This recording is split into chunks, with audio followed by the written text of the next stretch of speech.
What's up, TRAX Nation and our YouTube followers? Luke here. I've got another walk around video for you guys today. Today it will be on Can-Am's 2020 Maverick Sport Max 1000R.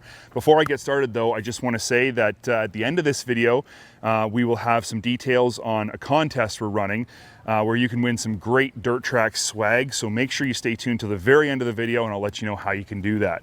For now though, let's talk about this Maverick. So I specified that this is a 2020, and the reason I did that is because so far all the vehicles you've seen us do walkarounds on in the past little while have been 2021s, which is typical for this time of year. That's what we should be testing. When this one arrived, it's a 2020. Now there's no difference between the 2020 and 2021 Maverick Sport Max models or the regular model. But what's interesting about this is it's been an opportunity for us to test a vehicle that has a lot of miles on it, because this one has 2,400 kilometers. That's pretty much 1,600 miles. For 1 year, that's a lot of running, and you can definitely see that this vehicle's been ridden. The tires are really well worn. You know, there's lots of evidence of it being used.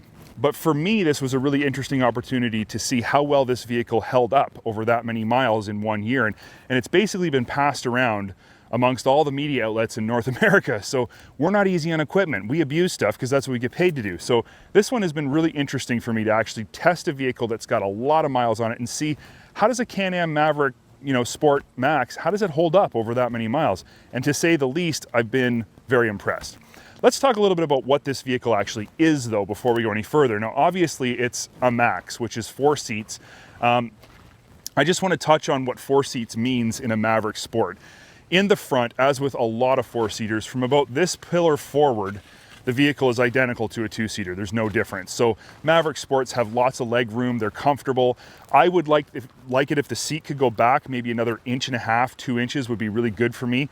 But I'm not complaining because it is comfortable to ride. But in the rear, there is not as much space as I would like to see for passengers, and most specifically is knee room between your knees and the front seats. If you had a smaller driver in the front who could pull their seat forward, then that would be a different story. But if you've got a large driver or passenger in the front and you've got bigger people in the back, knee room is not very abundant.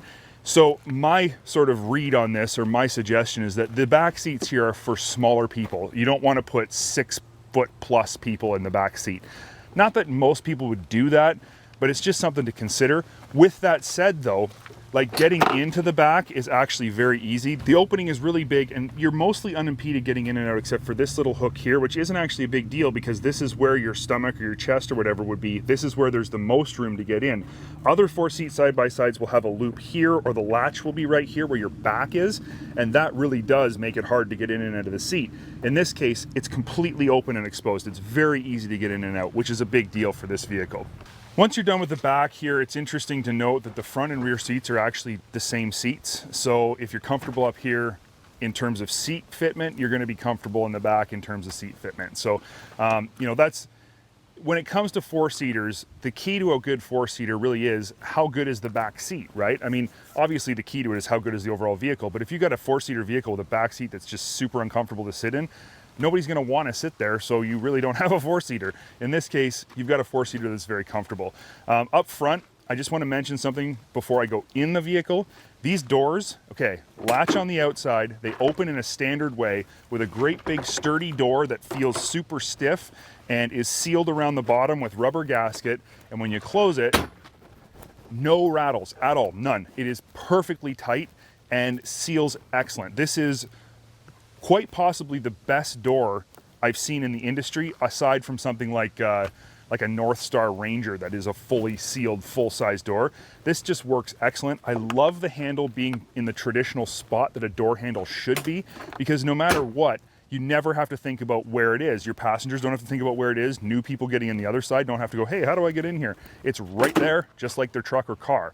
On the inside, this is a rare feature for a side-by-side. It has a latch on the inside as well. That makes sense. So you're not reaching out here to get out, or like in some models where you've got the buttons here or whatever it is. This is just, I know it sounds stupid and I'm going on and on about door latches, but it matters because it's simple. When you're in the vehicle, this door latch is right near your knee, right where your hand would be. So it's super easy to use, and it's convenient and it makes sense. And I think that Can-Am did a great job with these doors. They are standard on this vehicle. So that basically covers off the doors that Can-Am has included with this thing. I'm a bit of a door nut. I don't know why, I just really like it. Interior wise, for the driver and passenger, as I mentioned before, this is basically just a 2-seat Maverick from here forward. It's comfortable, it's got all the features you might want. Little things that I like would be the screen here in the middle of the steering wheel that moves with the steering wheel. Obviously it's a tilting steering wheel. I really like that. It's always in the right spot. This part of your steering wheel doesn't cover up the gauge as you move it up and down. It does that in my truck and it drives me nuts. This vehicle, I didn't mention this before, but I'm sure you've noticed, is absolutely overloaded with accessories, and we didn't do that. The previous people who were testing this vehicle, the previous media outlet, accessorized it for whatever their purpose was, and I don't know what that was, but I'm assuming it was something to do with touring, given the specs of all the parts that are on it. So inside, it does have quite a few features. Obviously, it's got this sound bar here. It's got these bags up here. This thing here is weird. It's like a top compartment that goes over the little storage bin. At first, I looked at it and I thought, what is this even for? Why? Like, you're supposed to put a tablet here or something? I'm not putting my iPad in there. That's just, it's weird. It's going to get wrecked. But then I realized that it still opens. So effectively, ignore this part and what that does. This makes this a sealed storage cabinet with the 12-volt outlet still in there. That, to me, actually makes a ton of sense. So this is kind of a cool feature that at first was confusing. I like Can-Am's shifter. It works really well in this vehicle. It shifts positively. It doesn't require the vehicle to be moving like some do when you go to put it into gear, so the gears mesh and it doesn't get stuck. I hate that. It doesn't do that. You've got your storage bin up in the front here. You've got your storage bin over here for the passenger side. So in terms of internal storage, forget about this bag or this thing. You still have two very large storage areas for stuff inside. You don't have storage areas anywhere else. So there's nothing under the dash or anything like that. Cup holders are down here by your feet. Not ideal, in my opinion. First time you go through a water hole, water will come into the footwell area. Anything you've got in your cup holder is soaked with mud. So don't leave an open can of pop or soda in there. What else can I say? Adjustable seats for both driver and passenger. I talked about the tilt steering wheel. You know, you've got in this vehicle a bunch of switches added. So we've got a winch switch here, auxiliary lighting here, another winch switch here. We've got front and rear winches. Up here, you've got auxiliary lighting. We've got the electronic windshield or electric opening windshield, which is a really cool feature. It's an expensive feature, but it is very cool. If it's something you would use often, then go for it. If it's not something that you see and immediately go, oh, I gotta have it, then don't worry about it. And then we have even more auxiliary lighting because you can never have too much light. I'm very comfortable in here at 6'1". I have enough room. I like the inside of the door here with the handle. This is actually a functional handle. When you're in the vehicle, you can grab it for support, and because the door is so sturdy, it actually helps support you. On the passenger side, that would be more important, I would think, because they don't have a steering wheel. The only thing I have to gripe about inside here is that this grab handle for the passenger is not adjustable. And it seems like a small point, but to me, it's a very important thing because your passengers being comfortable and feeling safe and secure is the #1 concern you should have when you, or that they're gonna have really, when they're in a side-by-side with you. If your passenger doesn't feel safe and secure, they're not gonna have a good time, and not all passengers are the same size. So not having this adjustable seems like a bit of an oversight. It would be very easy for Can-Am to fix, and I would definitely like to see them do that. But that really is the only thing I have to gripe about in here. I can't think of anything else. Before I go any further though, and since I'm sitting here and I'm a little bit lazy, let's fire it up so you guys can hear how this thing sounds. And I know it's a big thing for you guys, so let's get that done.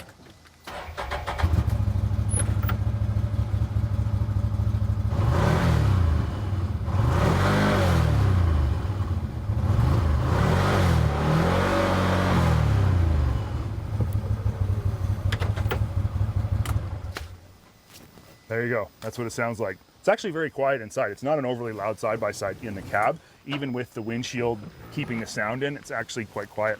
What else can we talk about? Suspension. You know, you've got like 12 and 13 inches of suspension travel is very good. There's, it's a competitive amount of travel for this category. It's 60 inches wide. So in terms of being competitive against other brands, 4-seat sport side-by-side models, it's extremely competitive. You've got your 996 or whatever it is, just under 1,000 cc twin cylinder V-twin under the hood here. it makes 100 horsepower. And that's one of the other things I have to kind of not gripe about, but just be very honest about with this vehicle. I'm going to compare it to its probably closest competitor would be like a Razor Sport 4-seater would be the most comparable to this 60 wide 4-seat sport side-by-side. The Razor feels more powerful. It feels when you step on it like it's got more jam. It'll spin the tires. It's got more grunt down low. This one feels very soft. It's not that it doesn't have the power. It does. It's just not as aggressive. And I know I talk a lot about how Can-Ams oftentimes are too aggressively clutched or have power that comes on too strong. That's usually the way the turbos feel to me. They're just too much like initial go. They're jerky. This is the opposite. This is too soft. It needs a bit more like spin the tires. So as I said, it's not that it's a bad thing. It's just something you need to be aware of, that it's not going to just tear the tires and get sideways around every corner. If you've got it loaded up with people and you've got passengers and people who don't like to have their heads jerked around, it's actually great because it's very, very smooth. But if you want to get aggressive and like get on it, it could use a bit more jam. Maybe a clutch kit could fix that. Probably it would make a big, big difference. So it's not that it doesn't have the power, it's just the way that it's set up. You've got Fox QS3s all the way around, piggyback QS3s, which is awesome. Some of our favorite shocks. They're so easy to set up and adjust. They're foolproof. You just 1, 2, 3. If you can't figure out to have all of them at the same setting, then I can't help you with suspension setup. And they always work great. Never had any complaints about QS3s. Obviously, you've got double A-arms front and rear. You know, the bigger Mavericks have their trailing arm system. This does not. It's double A-arms, and it rides great. It's plush. It's smooth. The longer wheelbase always makes a vehicle feel like it's riding smoother. It separates the bumps. When you hit a bump in the front, you don't immediately hit it in the back. It takes a second, so it makes it feel like it's a different bump maybe, but it definitely feels very, very plush, very smooth. Lots of spring adjustment with threaded collars, so when you load it up with people or you load up this ginormous cargo box with stuff, you can crank up your preload to get your ride height set right. Very important feature to have, and it's very easy to use here. As I just alluded to, you've got this giant cargo box is an aftermarket feature. I'm impressed with it. It's even got a hydraulic strut when you lift it up to hold it up, which is super cool. It's sealed, although it's sealed here, but there's big openings in here, so not sealed. But it is a nice looking cargo box. I probably wouldn't put one of these on my personal vehicle if I had one, because I like to be able to stack cargo higher, but this is a good one, and there is space to mount stuff on the top if you choose to. Rear winch. There's something you don't see every day. I think a rear winch is super smart. I think it makes a ton of sense. So many times you either have to pull yourself out or pull somebody who's behind you out.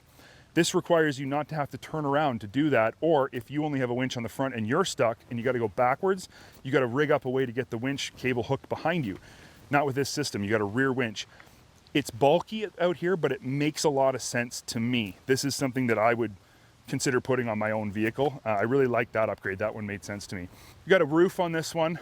I'm 99% sure that's standard. I didn't look closely into it. If it's not, it's a must-have. Don't even buy one without a roof. You got to have a roof. This is a poly roof, so they're usually pretty cheap, and they're super durable, as you can see from this one with all the scuffs on it. What else can I say?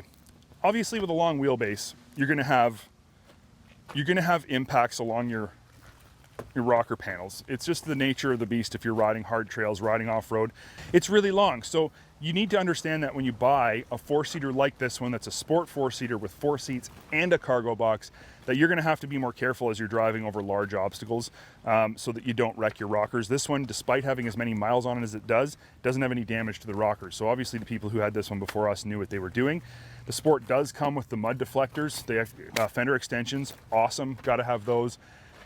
Mirrors in this type of vehicle should be standard, in my opinion. Can-Am should include them from the factory because you got to have them. You cannot see as the driver behind you basically at all in this thing.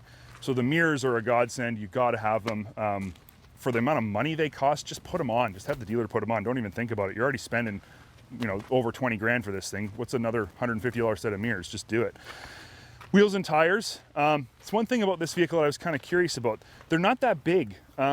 Like they're Bighorn 2.0s, which is a tire that I really like and I think is a really good tire, but they're only 27s, and I would have thought that these would come with 28s. It's only 1 inch, but to me the 28 would make more sense on here. I like the big horns. I think that they're a really good tire. I like the wheels, the hubless, you know, aluminum wheels on these vehicles look really nice. They're not big wheels, they're 12 inch, but still durable that we've found, and a nice wheel tire package. So that's, you don't have to go out and buy wheels and tires when you buy the vehicle. I guess to end this walk around, I want to touch on something that, the unique aspect of this that I mentioned in the beginning. What does 2,400 kilometers do to a Can-Am Maverick Sport? If you put that many miles on it in 1 year, what does that do to the vehicle? How does it live? How does it hold up? How does it survive? I touch a lot of this. This is basically what my test ride is almost entirely about. You guys ask us all the time for long-term reviews, and we want to know, is it durable? Is it going to last? The reality of the situation is that we can't tell you that. It's physically impossible for a couple reasons. First of all, we are only given these vehicles for maximum 1 year. We don't buy them, we get loaned them, and we can't have them for longer than that. So while we would love to have vehicles in our fleet for 10 years, that's not realistic.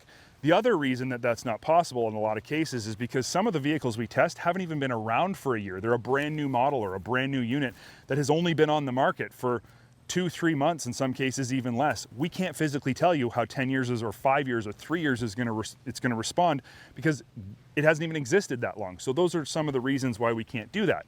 In this case, this vehicle is a year old. It's been passed around. It's a 1-year-old press unit. This is what happens to the press units that we test. They go to the next media, the next media, the next media, and they get tons of miles. Usually we get them earlier in their lifespan. This one we're getting at the end. And I don't want to spoil the test ride, but I am just going to say this.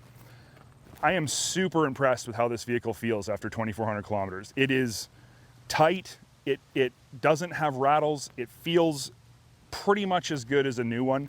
Inside, you can't tell the difference. You can't tell that it has that many miles. There's no signs of wear or anything like that. So I'm not going to ruin the test ride.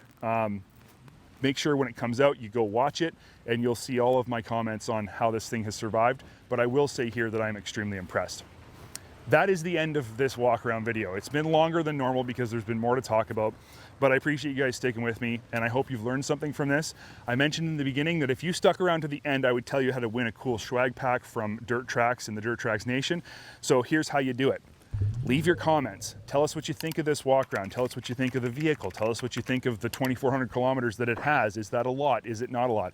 Just leave a positive comment, and we will pick a random comment from the whole list of comments that are there, and we do pick them random. We don't look for names that we know, and you will win a prize pack from TRAX Nation Apparel. So make sure that you comment. We love reading your comments as well. Also, like and subscribe the video. It means a lot to us. It makes a big difference for us, and it ensures that you will see the next video that we post, and you'll get that notification right away. Turn the bell on if you want to know immediately, but definitely like, subscribe. It means a lot, and you won't miss any content. With that said, this is the end of this video. I hope you guys enjoyed it, and we'll see you on the next one.